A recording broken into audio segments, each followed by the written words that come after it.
আসসালামু আলাইকুম প্রিয় ফুটবল ফ্যান্স। কোপা আমেরিকা 2024-এর প্রথম সেমিফাইনালে আর্জেন্টিনা মুখোমুখি হয়েছিল কানাডার। সেই ম্যাচে আর্জেন্টিনার হয়ে গোল করেন লিওনেল মেসি এবং হুলিয়ান আলভারেজ, যার কারণে আর্জেন্টিনা সেমিফাইনালে জয় পায় 2-0 গোলের ব্যবধানে। প্রথমেই গোলকিপারকে নিয়ে কথা বলা যাক। গোলকিপার এমিলিয়ানো মার্টিনেজ এই ম্যাচে তার রেটিং ছিল 7.4। তিনি কিন্তু এই ম্যাচে 2টা সেভ করেছিলেন, 2টাই হচ্ছে ডি বক্সের ভিতর থেকে, আর একটা তো একদম ভয়ঙ্কর সেভ ছিল। এই কোপা আমেরিকায় এখনো পর্যন্ত এমিলিয়ানো মার্টিনেজ 5টি ম্যাচ খেলেছেন, আর এই 5টি ম্যাচে তিনি ক্লিন শিট রেখেছেন 4টিতে। তার মানে বোঝাই যাচ্ছে তিনি গোলকিপিং পজিশনে আর্জেন্টিনার হয়ে কতটা নির্ভর।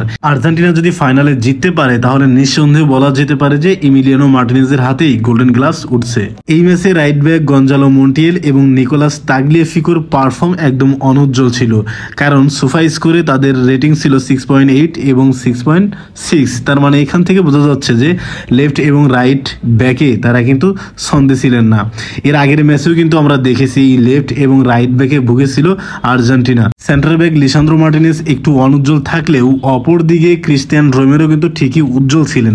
ক্রিস্টিয়ান রোমেরো এবং লিসান্দ্রো মার্টিনেজের কম্বিনেশনটা ভালো হওয়ার কারণে প্রতিপক্ষের যারা অ্যাটাকিং এ খেলে তারা কিন্তু তেমন সুযোগ সুবিধা করতে পারেননি, আর এটা কিন্তু আমরা কোপা আমেরিকার প্রথম থেকেই দেখে আসছি। প্রথম দিকে ফরমেশন 4-4-2 থাকলেও পরবর্তী সময় লিওনেল মেসি যখন অ্যাটাকিং মিডফিল্ড জোনে চলে আসে তখন কিন্তু অ্যানহেল ডি মারিয়া একদম রাইট উইং এ চলে আসে। এই ম্যাচে অ্যানহেল ডি মারিয়া বল টাচ করেছিলেন 37 বার, আর অ্যাকুরেট পাস ছিল 75%, আর 3টা কি পাস তিনি দিয়েছিলেন, আর একটা বল কিন্তু অফ টার্গেট শট নিয়েছিলেন। ওভারঅল বলা যায় অ্যানহেল ডি মারিয়া এই ম্যাচে মোটামুটি ভালোই পারফর্ম করেছেন। এই ম্যাচের হিট ম্যাপ দেখলে দেখা যায় অ্যানহেল ডি মারিয়াও ডি বক্সে এসে বল কিন্তু ক্লিয়ার করেছেন। তার মানে আজকে তিনি পারফর্ম করেছেন একদম বক্স টু বক্স প্লেয়ার হিসেবে। এই ম্যাচের অন্যতম সেরা পারফর্মার রদ্রিগো ডি পল এবং এনজো ফার্নান্দেজ। রদ্রিগো ডি পল হুলিয়ান আলভারেজকে একদম সেন্ট্রাল মিড থেকে যেভাবে বলটা পাস করেছিলেন এবং সেইখান থেকে কিন্তু আলভারেজ ফিনিশ করেছিল। এখনো পর্যন্ত আমার কাছে মনে হচ্ছে এই কোপা আমেরিকায় এটা বেস্ট অ্যাসিস্ট হতে যাচ্ছে।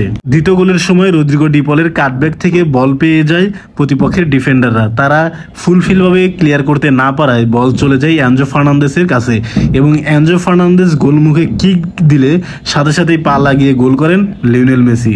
আর এই কোপা আমেরিকায় এখনো পর্যন্ত লিওনেল মেসির এটাই হচ্ছে প্রথম গোল। কোপা আমেরিকায় হুলিয়ান আলভারেজ এখনো অবধি 2টা গোল করেছেন। অপরদিকে লিওনেল মেসি এই ম্যাচে man of the match performance দিয়েছেন।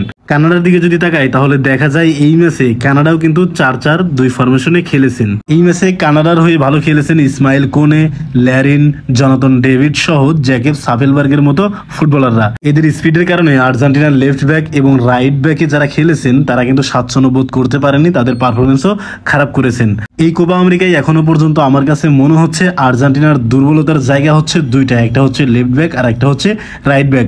প্রতিপক্ষের যারা অ্যাটাকার আছে তারা কিন্তু খুব সহজেই মলিনা বা আকুনিয়া বা তাগলিয়াফিকোকে কিন্তু বিট করে ডি বক্সে ঢুকে যাচ্ছে, যার কারণে কিন্তু অনেক সময় প্রতিকূল অবস্থায় পড়তে হয় আর্জেন্টিনাকে। এখনো পর্যন্ত আমার কাছে মনে হচ্ছে যে এই ম্যাচটি এই কোপা আমেরিকায় আর্জেন্টিনার ছিল বেস্ট ম্যাচ।